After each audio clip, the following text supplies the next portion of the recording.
Morning physics students. We are moving into our new unit and it is work and power this week, and then we'll be talking about energy next week.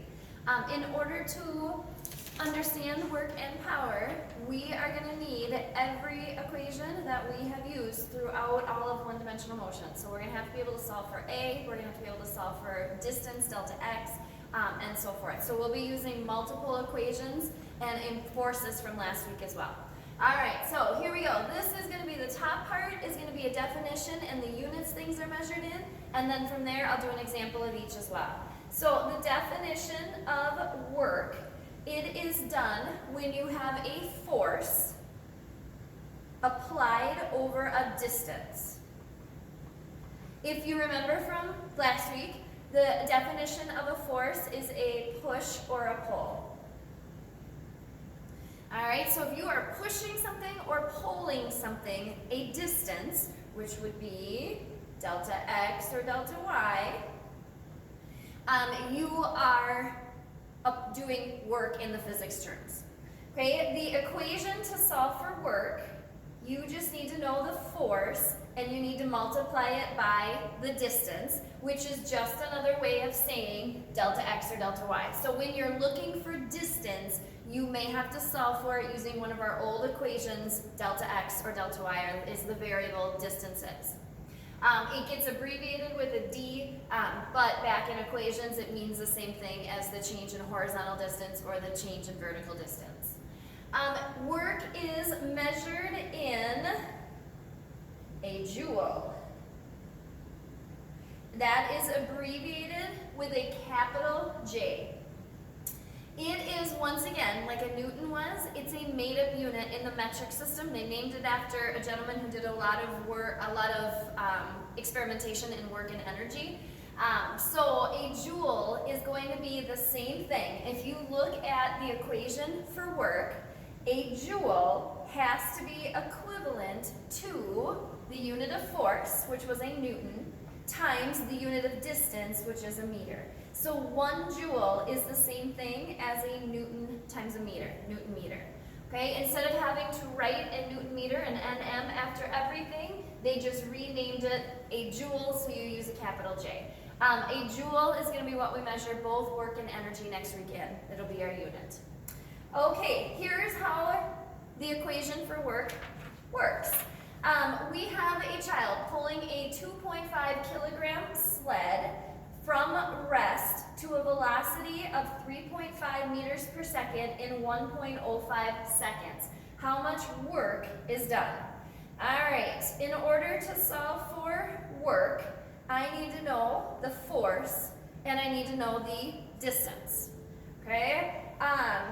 In order to find force, because that, as I look at it and as I come up with my list of givens, I was not given the force. So I'm going to have to use my equation from last week, F equals m times A. Notice you also do not have acceleration. So we are going to have to do what we are used to doing. We're going to have to use an equation to solve for acceleration so that we can then solve for the force, and finally plug it in with the work, and we might have to solve for distance too. So it's like a big old domino. Once you get one thing, you just keep adding it in until you get to the end. All right, starting with my givens. The mass is equal to 2.5 kilograms. I am starting at rest, which means my initial velocity is equal to 0. I am speeding up to 3.5 meters per second, so that's my VF. And it takes me a time of 1.05 seconds in order to do that. Okay, scanning my list of equations. If I go back to one-dimensional motion, I need to solve for A. So I look through all of them. I start with the easiest one. A equals VF minus VI over delta T. I have those three variables right there. So I can use A equals VF minus VI over delta T in order to get me to solve for A. All right, when I do that, just gotta flip colors.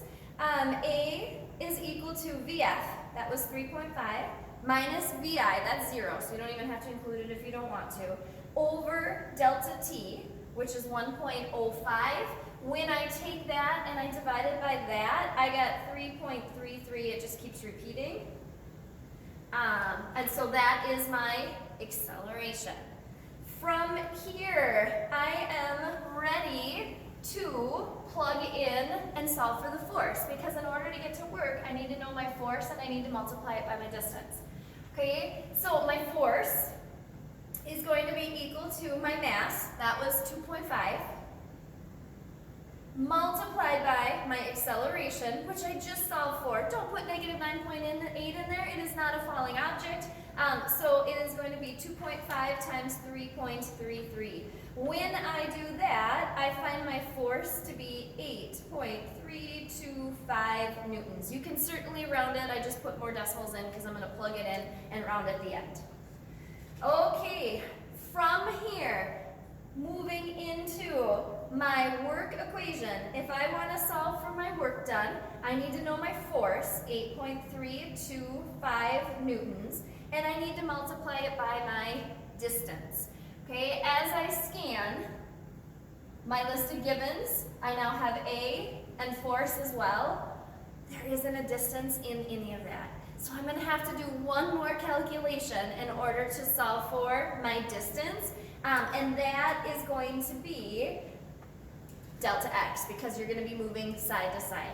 So I am going to put it down here. I am going to have kind of a step in between 2 and 3. I need to solve for distance. So to solve for delta x, I go back to my list of equations and I find one that will work.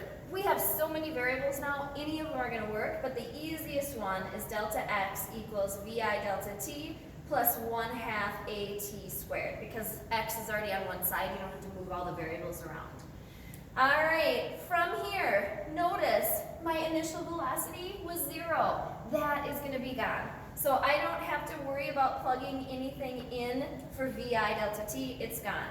So in order to solve for delta x, I just need to take 1/2. I need to multiply it by my acceleration. I found that already, 3.33. And I need to multiply that by my t squared, 1.05 squared. When I multiply all of those things by each other, I get 1.84 meters. That is my distance. That is what's going to come up, distance, delta x. That is a distance, so it's going to go in place of the d, 1.84 meters. And when I take my final answers, I take my force times my distance, I get approximately 15.3. Work is measured in joules, or if you prefer, a Newton meter. I'm going to box that in so I can see how I got to my final answer. Alright, so we had to take the whole domino effect in order to solve for work. We needed to know our force, which was our mass times our acceleration. We had to start by solving for my acceleration, then I multiply it by my force, that goes here. I had one last step where I had to solve for the distance. We are going to take that and we are going to carry it into what is power. Alright, so power, we're going to see throughout the year a couple different types of power. In this case, we're looking at just the rate at which work is done, whereas later on in the year, we're going to be looking at electrical power when circuits and electricity runs through things. The equation will be the same, but here we go. Power, the rate work is done. So if you are pushing or pulling something a distance, you're doing work in the physics terms. Okay, if you take that and divide it by the time it takes you to do it, the rate, then you have power. So power is going to be work over time. Okay, so for the units of it, we find that power is measured in watts, which is abbreviated with a W. It must be the same thing as, if you look at the equation, watts are the unit of power. It is, once again, it's like the third time, it is a made-up unit in the metric system named after somebody that did a lot of work and experiments, and it has has to be equal to the units of work, which are a joule, divided by the units of time, which are a second. Okay, so a watt has to be equal to a joule per second. From there, power in this equation will always come out in watts, exactly the same as a joule per second, but that's the metric system. In the English system, when we're talking about engines, power is always measured in horsepower, so we have to have a conversion factor to get us between the metric system of watts into the English system of horsepower. You will find this on your equation sheet. For every 746 watts, you have 1 horsepower. All right, from here, there is a way to make this equation a little bit more interesting or a little bit easier to use. Okay, so if we start breaking down work, we know that work is equal to force times distance. And we know that force from last week is equal to mass times acceleration. So we can take this equation and we can break down what work is equivalent to and put it all across the top. So the equation that I find to be more useful when solving for power is not going to be this one. It's going to be when we take work and we break it down into all of its little components. So power is equal to force, which is mass times acceleration, m times a, times the distance, all over t. Mad over t. All right, so MAD divided by t, mass times acceleration times distance over time. I find this equation to be more useful, but this one works as well. You can stop and solve for force and then solve for work and put it in there. Or you can do it all in one shot. All right, here we go. We're gonna do a conversion first. Convert a 5 horsepower motor into watts. So 5 horsepower. Horsepower has to go on the bottom so that it can cancel, and we are trying to turn it into watts. From our conversion factor, which you will also find under, we're under work and energy, you will find it right down below the equations. 1 horsepower is 746 watts. So for every 1 horsepower, that's equal to 746 watts. When I multiply 5 times 746, I get 3730 watts. All right, so that's going to be just a conversion. Okay, here we go. Our example for power. So, one of the world's strongest men, if you've ever watched some of the ESPN things where they pick up things and then they carry them around, okay, one of the world's strongest men was able to carry a 411 kilogram motorcycle a total distance of 30 meters. Okay, so right now I have a mass, 411 kilograms, and I have a distance. It's going to be side to side, so it's going to be delta x. Or you can just call it d. If he does this in a time of 17.25 seconds, so there's my t, 17.25 seconds, what is his horsepower? So my unknown is going to be horsepower. That is a unit of power. I am going to have to solve for power. It comes out in watts, and then my last step is always going to be to convert to horsepower. All right, so I am going to look at my equations. I can use either one of these, but I prefer this one because it breaks down all of the different equations that I'm going, the different variables that I'm going to need.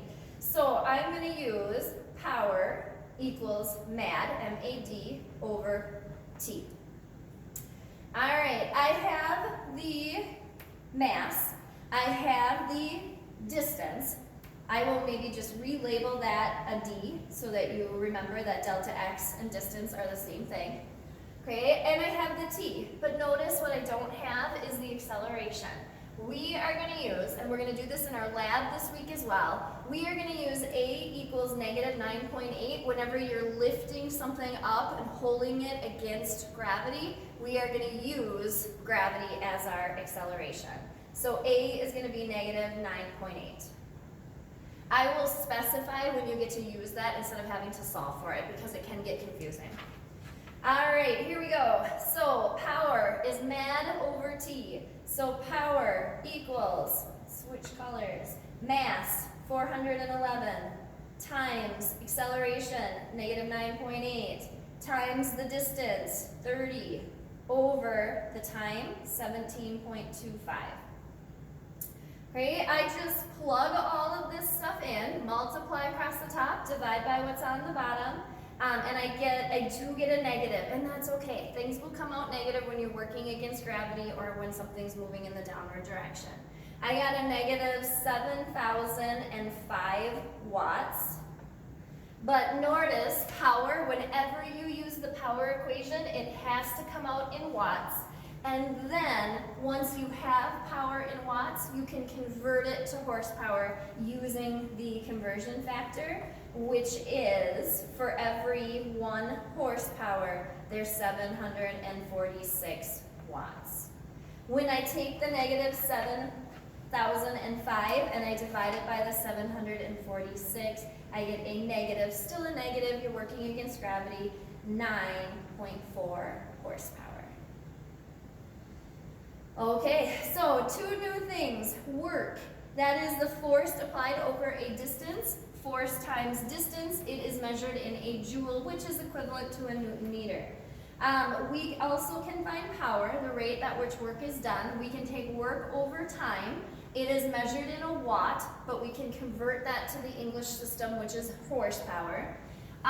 Or we can use this equation, or we can break down what work is equal to force, which is mass times acceleration times distance. We get mad over T, mass times acceleration times distance over time. All right, I think that is it for the notes this week. From there, you guys are going to be in lab. You are going to be doing a couple of different little exercises, and you can work as hard or as not hard as you would like to, and you will be actually calculating your horsepower to see how much work you have done and the power that you do it at. So, all right, that is it for this week. Thank you.